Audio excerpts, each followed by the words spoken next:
Alright, my fellow peeps, we're going to travel this bitch back into 1994. Because this is the start of the entire Cruis'n series.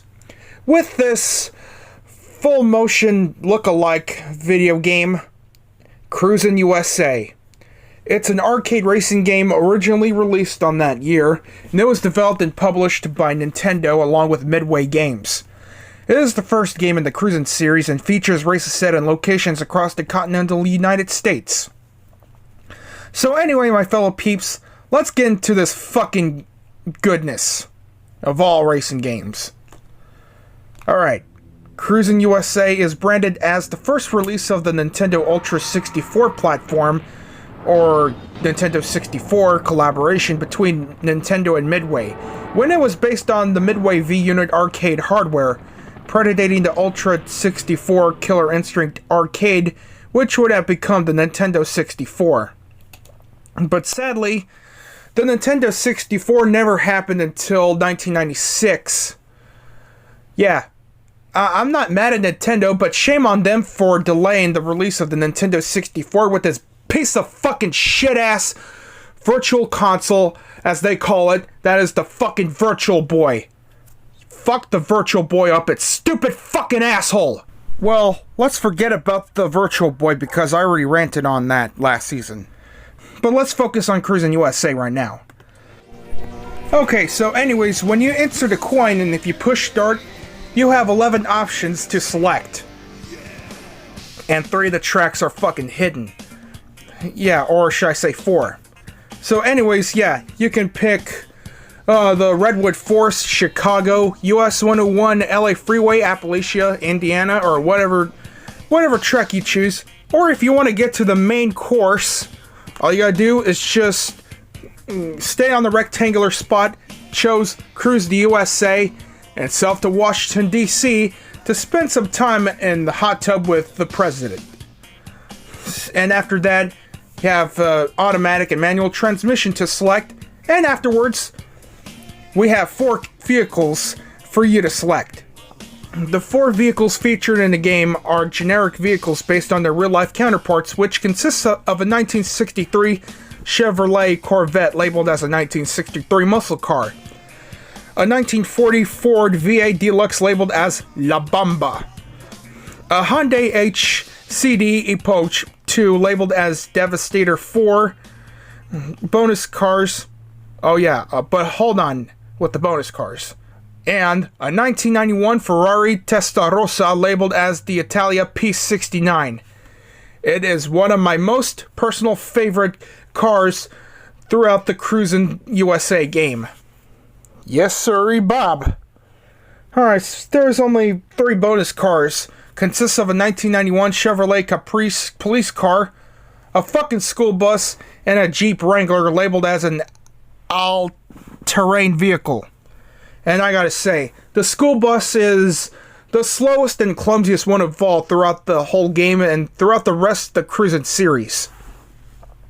So anyways, like in most racing games, players race down one-way courses consisting of streets vaguely based on real-life locations. While racing, they do their best to avoid various road hazards such as oncoming traffic and construction.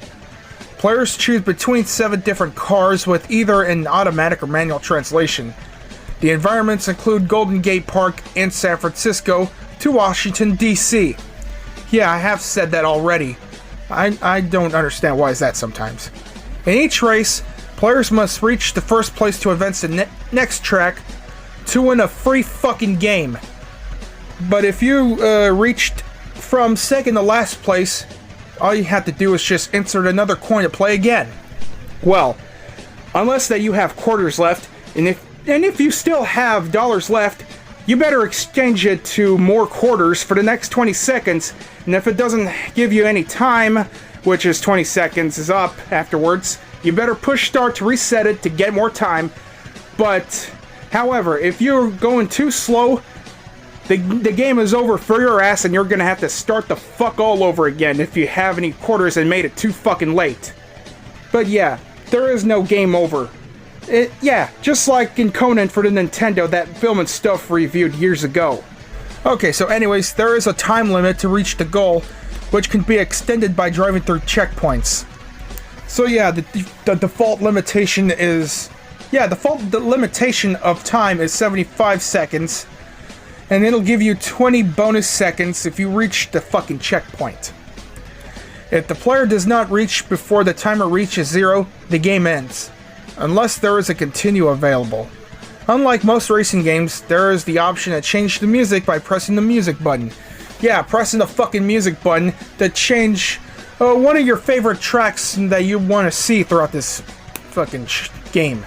Such as the fucking, Redline Shuffle, Deadwood Ride, or Tubular Surf. Well, my favorite tracks are the arcade versions of Redline Shuffle, Tubular Surf, and Deadwood Ride.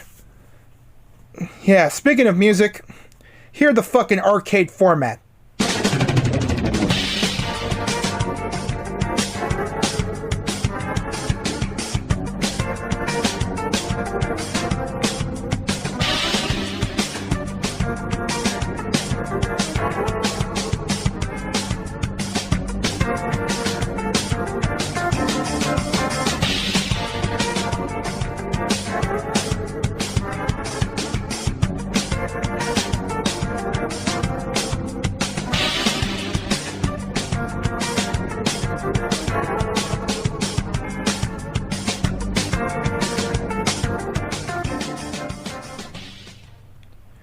And listen to the Nintendo 64 version.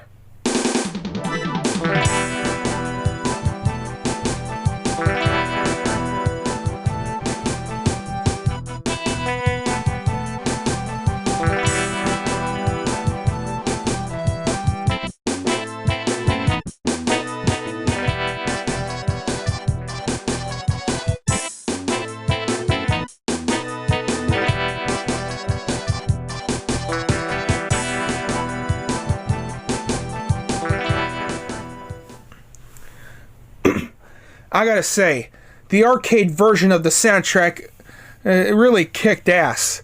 But as for the Nintendo 64, it does what it can to make it realistic, because of the fucking cartridge.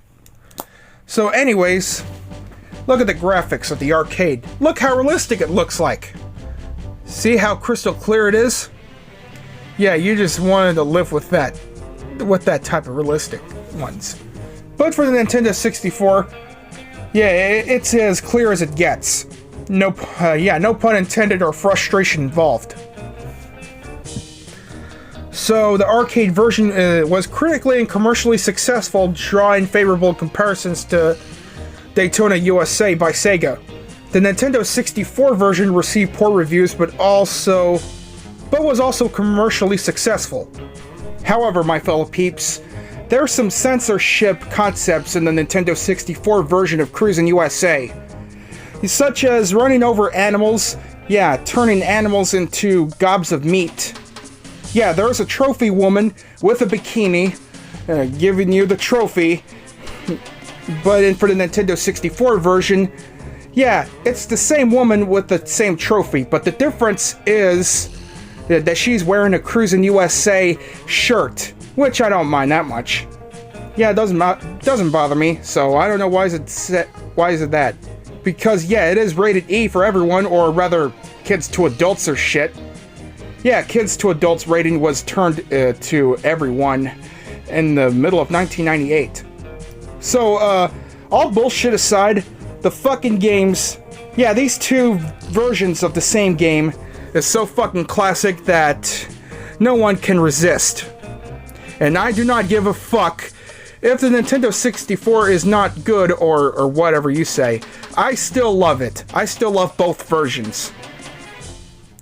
So in conclusion, I really, brutally, 100% plus recommend Cruis'n USA. It's one of the best cruising games that I have ever played in the arcade, and I have ever seen on a Nintendo 64 on YouTube. So, if you don't like both of those versions, or the Cruis'n series for that matter, well, that's alright with me. Well, I really wish that this game was the part of the Nintendo 64 mini classics, or whatever you say. But other than that, this is the best racing game I have ever watched. I've ever seen, I've ever played, I've ever whatever. It's fucking worth it. Once it's worth it, always worth it.